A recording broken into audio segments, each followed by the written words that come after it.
In lieu of Valentine's Day today, I decided to do love readings for all the signs. So this is Pisces.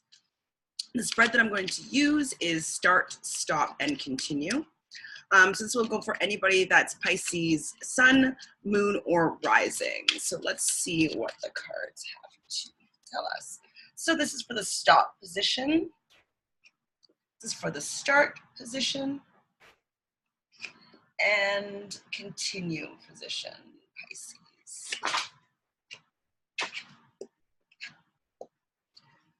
So the first card that I pulled is the Page of Cups in reverse. So upright, I'd say that this card is like, I'm very idealistic about love, and as pages being messengers, it's like messages of love are always coming to you, and you kind of see the world through a lens of love. When the reverse position, it's going to be talking about blocks, either internal or external. So this is telling me that you need to stop, because it's in the stop position, maybe idealizing your love relationships.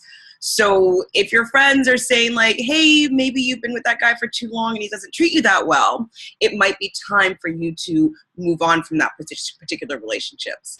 Because Pisces are a water sign, that means they're really connected with their emotions, that means they're intuitive, they're creative, but it's watery, so it's fluid, and you enjoy having that kind of watery, fluid energy. So an emotional connection with somebody, whether it be good or bad, you may still want to engage in because you enjoy having that emotional connection with somebody. So you might be in a relationship with someone that you fight all the time with, and it's really like you fight and you cry and then you make up and you fight again. Maybe it's time to stop allowing those relationships to be ruling your life, and instead maybe think about what elements in another person might be better for you to start attracting and interacting with. So the Page of Cups is saying to stop allowing your emotions to guide maybe your relationships. And it's time to just turn over a new leaf, and be it that it's a solar eclipse tomorrow. It's an opportunity for you to really get focus and ignite new energy. It's the new moon. I believe it's the new moon in Aquarius. So it's going to allow you to really get a little more cerebral. Think about who you want to be with, as opposed to allowing your heart to guide you to maybe making more emotional decisions about who you're attracting or who you are in a relationship with. And this would have to go, so if it's with all sun, moon, and rising Aquarius, rising Pisces, it would tell me that you're going to need to maybe start thinking more about really what type of relationships you're going to want to be in. I know it's going to be hard because you're impassionate and you want to use your heart when you're moving forward in relationships. But this card is saying maybe if you want to have a little more success in your relationships right now, you might want to change your way of approaching your relationships. So that's whether you're in a relationship or you're looking for a relationship. You might need to change the lens that you're seeing your new partner through. So the next card to start is the Three of Pentacles. So threes are about coming together, and pentacles are about foundations. It's a material sign. Pentacles are at earth. And this particular card is kind of like coming together with other people to build something.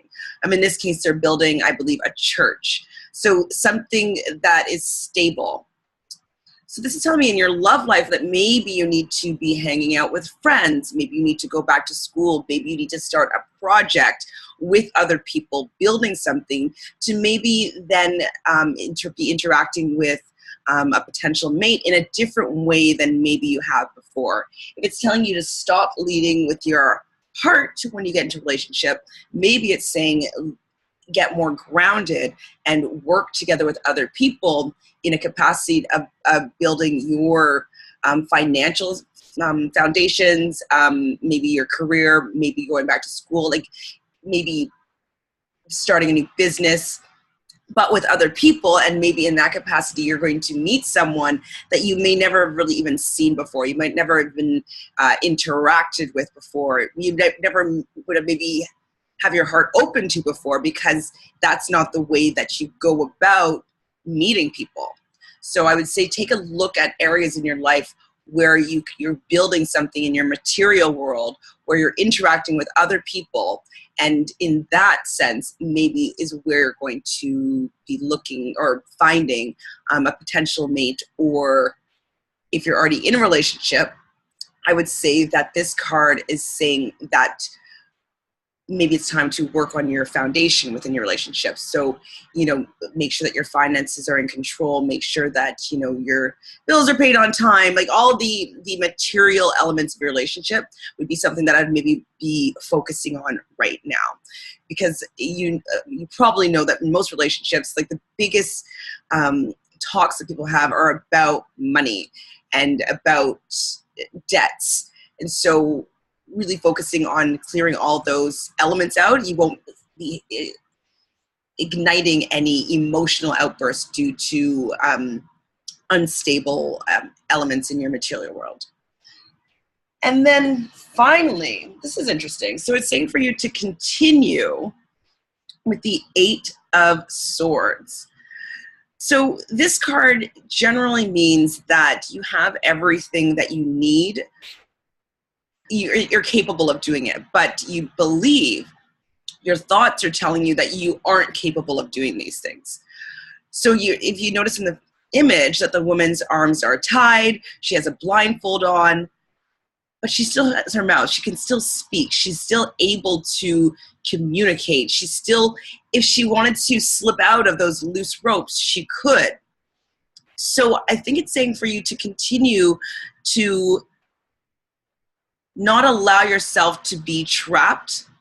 Continue to allow your thoughts to keep using your thoughts instead of going from your emotion, to allow your thoughts to change the way you're thinking, change the way you go about relationships, to continue allowing your thoughts to spin. Most times this card is like your thoughts are, you're overthinking and you're not you're not seeing what's going on or realizing that you have all these things to your disposal. But because it's in a positive position, I feel like your thoughts allow your thoughts to be utilized a little bit more, and still take the knowledge that you are able to speak, that you are never trapped. You are always, in this particular picture, you have your foot standing on solid ground. There it is a little bit of water, so there is a little bit of motion, but it's that you are balanced and you are controlled. And I think it's saying that to get out of your emotional being and get a little bit more inside of your head and allow what you want, desire, your thoughts, your intentions to be more so what you continue to focus on right now. So that's what I have to say for Pisces for this Valentine's Day. My name is Miss T. Arrow. Miss T. Arrow, if you want to subscribe, I'll be continuing to have little videos. There'll be a subscribe button around here. And yeah, you can find me on New Ageology 101, where I do a podcast with my girlfriend Jane about things that we know and love about the esoteric world. We teach each other something new every week. And then I also have my own channel, Misty Arrow. So hope you have a great Valentine's Day. Wishing you lots of love. But let's get into your head and out of your heart, Pisces. Take care.